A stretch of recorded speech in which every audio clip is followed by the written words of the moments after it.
नमस्कार प्यारे बच्चों, मैं रमेश कुमार आज एक नई वीडियो के साथ आपके पास दोबारा हाजिर हूँ। लास्ट लेक्चर में हमने 6 क्वेश्चन डिस्कस किए थे रिलेशन एंड फंक्शन के। आज हम नेक्स्ट क्वेश्चन 7 से शुरू करेंगे। देखिए, show that the relation R in the set A of all the books in a library of college given by. कहता ए सेट आपके पास क्या है, वो सारी बुक्स जो कि कॉलेज की लाइब्रेरी में पड़ी हुई हैं। रिलेशन क्या डिफाइन किया हुआ है, एक्स वाई, मतलब वो जो दो बुक्स होंगी एक्स और वाई, वही दो एलिमेंट या वही दो बुक्स रिलेशन के अंदर आएंगी इफ़ अगर एक्स और वाई दोनों बुक्स के सेम नंबर ऑफ पेजेस होंगे। ठीक है, तो ये आपको इक्विवेलेंस रिलेशन बताना है। इक्विवेलेंस रिलेशन का मतलब ये रिफ्लेक्सिव भी है, सिमेट्रिक भी है और ट्रांजिटिव भी है। ठीक है, तो सबसे पहले आ गया हियर ए, आ गया आपके पास set of all books in a library. Relation जो आपके पास क्वेश्चन में गिवन था वही हमने यहाँ पे दोबारा लिख दिया। अब रिफ्लेक्सिव के लिए क्या होता है, दोनों एलिमेंट सेम होने चाहिए। कहने का मतलब यहाँ पे एक्स है तो यहाँ पे भी एक्स होना चाहिए। अगर एक्स और वाई रिलेशन में हैं, इसका मतलब दोनों के सेम पेजेस हैं। अगर यहाँ पे भी एक्स है और यहाँ पे भी एक्स है, इसका मतलब पेजेस तो फिर तो सेम ही होंगे ना। कंडीशन तो फिर वही बन गई कि दोनों एक ही बुक है तो पेजेस तो सेम होंगे। Since x x belongs to R, हमने कहा एक्स और एक्स रिलेशन में आएंगे। क्यों? क्योंकि x and x have same number of pages. एक एक्स जो है वो ए का कोई भी एलिमेंट हो सकता है, एक्स जो है वो ए सेट की कोई भी बुक हो सकती है जो सेट ऑफ ऑल बुक्स थी। तो एक्स अगर एक बुक है, दूसरी बुक भी आप एक्स ही उठाते हो तो उनके सेम नंबर ऑफ पेजेस तो होंगे, इसलिए आर आपके पास रिफ्लेक्सिव आ गया। आई होप ये आपको क्लियर हो गया होगा। आगे मूव करते हैं।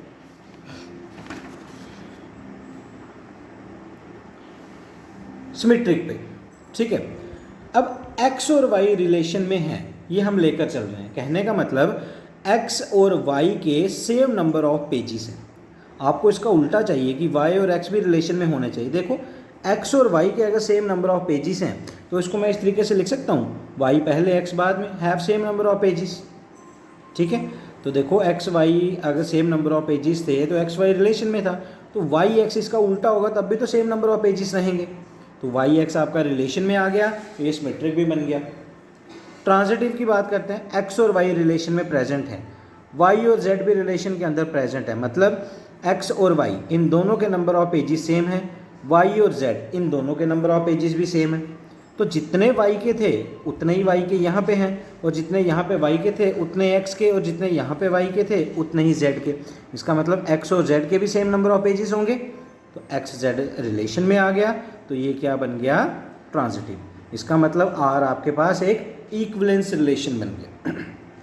क्लियर? अगले क्वेश्चन पे मूव करते हैं, आपके 8th क्वेश्चन। ठीक है, देखो 8th क्वेश्चन आपके पास क्या है, उन्होंने बोला हुआ है शो करो कि रिलेशन आर, सेट आपको दिया हुआ 1 2 3 4 5, और रिलेशन कैसे डिफाइन किया हुआ है। कहता है ए और बी वही दो एलिमेंट रिलेशन के अंदर प्रेजेंट होंगे अगर उन दोनों का हम सब्ट्रैक्शन करें और उनकी मॉड वैल्यू लें, वो ऑलवेज इवन आनी चाहिए। तो वो इक्विवेलेंस रिलेशन बनना चाहिए, रिफ्लेक्सिव, सिमेट्रिक और ट्रांजिटिव। आगे उन्होंने ये पूछा हुआ है कि शो करो कि ये जो सेट है 1 3 5, इसके जितने भी एलिमेंट्स हैं ये आपस में ही एक दूसरे के साथ, ईच अदर, एक दूसरे के साथ रिलेट करते हैं, और ये जो बाकी एलिमेंट्स हैं 2 और 4 ये भी आपस में ही एक दूसरे के साथ रिलेट करते हैं। इस पहले वाले सेट का 1 3 5 का कोई भी एलिमेंट 2 4 से रिलेट नहीं करता। तो कहने का मतलब कि अगर ये दोनों रिलेट नहीं करते तो वो ये कंडीशन को सेटिस्फाई नहीं करेंगे। तो पहले आइए इक्विवेलेंस प्रूफ कर लेते हैं। देखिए, यहाँ पे हमने ए सेट जो क्वेश्चन में गिवन था वो ले लिया, और रिलेशन जो डिफाइन था क्वेश्चन में वो भी ले लिया। अब आपको पता है ज़ीरो जो है, ज़ीरो हम इवन नंबर ही उसको कंसीडर करते हैं। ठीक है, तो अब रिफ्लेक्सिव में क्या होगा, दोनों एलिमेंट सेम होने चाहिए। तो हमने कहा ये रिलेशन है तो ए और इधर भी ए चाहिए, ए माइनस ए वो तो इवन होगा ना, ए माइनस ए इक्वल्स टू 0, ये एक इवन नंबर है। ठीक है, तो इसका मतलब ए और ए रिलेशन में आ गया, तो आर आपका रिफ्लेक्सिव बन गया। अगेन अब ए बी को रिलेशन में लेकर चलते हैं सिमेट्री के लिए। अगर ए बी रिलेशन के अंदर प्रेजेंट है, इसका मतलब ए माइनस बी का मॉड पक्का इवन होगा। अगर मैं इन दोनों मॉड तो सेम रहने देते हैं, इन दोनों में से माइनस कॉमन ले लूँ तो ये b माइनस ए हो गया, तो वो भी इवन ही होगा। अब ये मॉड है, मॉड के अंदर नेगेटिव टर्म क्या हो जाएगी, पॉजिटिव, वो भी आपका इवन ही रहा। तो b माइनस ए अगर इवन है इसका मतलब b और a भी रिलेशन में आ गया और आपके पास सिमेट्रिक भी हो गया। क्लियर। ट्रांजिटिव भी बिल्कुल इसी तरीके से प्रूफ करना है, a भी रिलेशन में है, b और c भी रिलेशन में है, इसका मतलब कि a माइनस बी करेंगे तब भी इवन आएगा, b माइनस सी करेंगे तब भी इवन आएगा। ठीक है, आगे वो कहता है कि अगर a माइनस बी किया तब भी इवन आया, b माइनस सी किया तब भी इवन आया, तो दो नंबरों को अगर आप प्लस, दो इवन नंबर्स को अगर आप प्लस करें तो दोबारा इवन ही आएगा। तो इन दोनों को हमने प्लस कर लिया और कहा वो भी इवन होगा। यहाँ से b पॉजिटिव और b नेगेटिव कैंसिल, पीछे आपके पास बचा a minus c is even. अगर a में से c निकाला इवन आ रहा है तो उसका मॉड करेंगे वो तब भी तो इवन होगा। तो देखो a और c की सब्ट्रैक्शन का मॉड इवन आ गया, इसका मतलब a और c भी रिलेशन में आ गया, क्योंकि रिलेशन तो यही था ना कि दो एलिमेंट की सब्ट्रैक्शन करो का मॉड करो, आंसर इवन आना चाहिए। तो a और c भी इवन आ गया, इसका मतलब a c रिलेशन में प्रेजेंट हो गया। अगर प्रेजेंट हो गया तो r आपका ट्रांजिटिव बन गया, r आपके पास रिफ्लेक्सिव भी बन गया, सिमेट्रिक भी बन गया, ट्रांजिटिव भी बन गया, तो r आपके पास इक्विवेलेंस रिलेशन बन गया। ठीक है, आगे दोबारा क्वेश्चन पे आते हैं ज़रा। क्वेश्चन में कहा था कि ये जो 1 3 5 है ना, ये आपस में ही एक दूसरे के साथ रिलेट करते हैं। तो देखिए यहाँ पे हमने कहा ऑल्सो बिकॉज 1 3 5 था ना, तो पहले 1 और 3 को करते हैं। 1 माइनस 3 किया तो ऑड नंबर आया, ठीक है।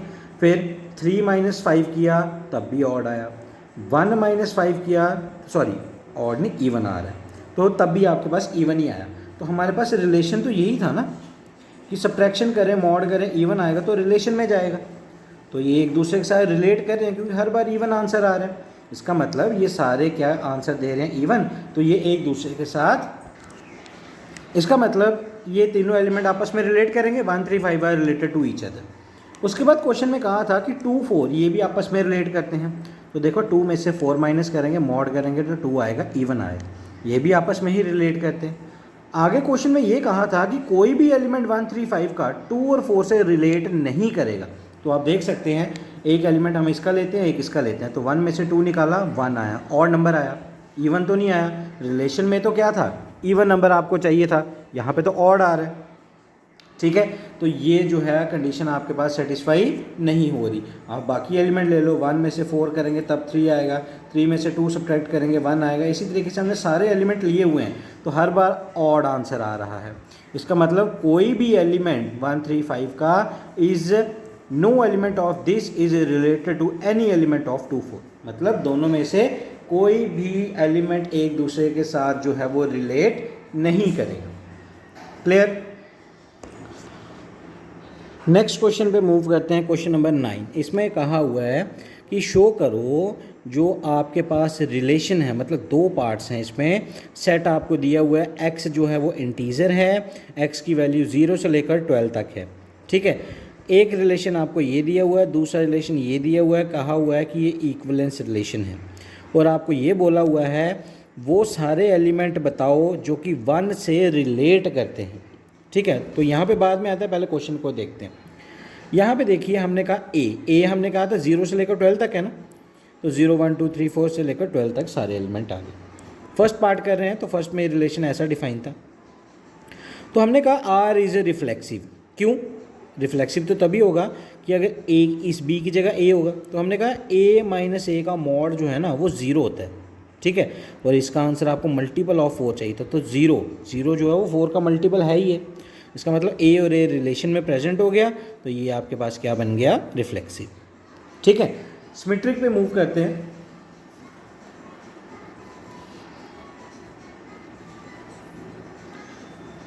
आर इज सिमेट्रिक, आर जो है वो कहता है सिमेट्रिक भी होगा आपके पास। कैसे? हम मान लेते हैं ए बी रिलेशन में प्रेजेंट है, इसका मतलब रिलेशन कहता है ए बी अगर रिलेशन में है तो a माइनस बी का मॉड जो है वो पक्का 4 का मल्टीपल होगा, ठीक है। देखो अगर a माइनस बी 4 का मल्टीपल है, आप कोई भी एग्जाम्पल ले लीजिए, a आप ले लीजिए 12, b आप ले लीजिए 4, तो 12 में से 4 निकाले आंसर आएगा 8।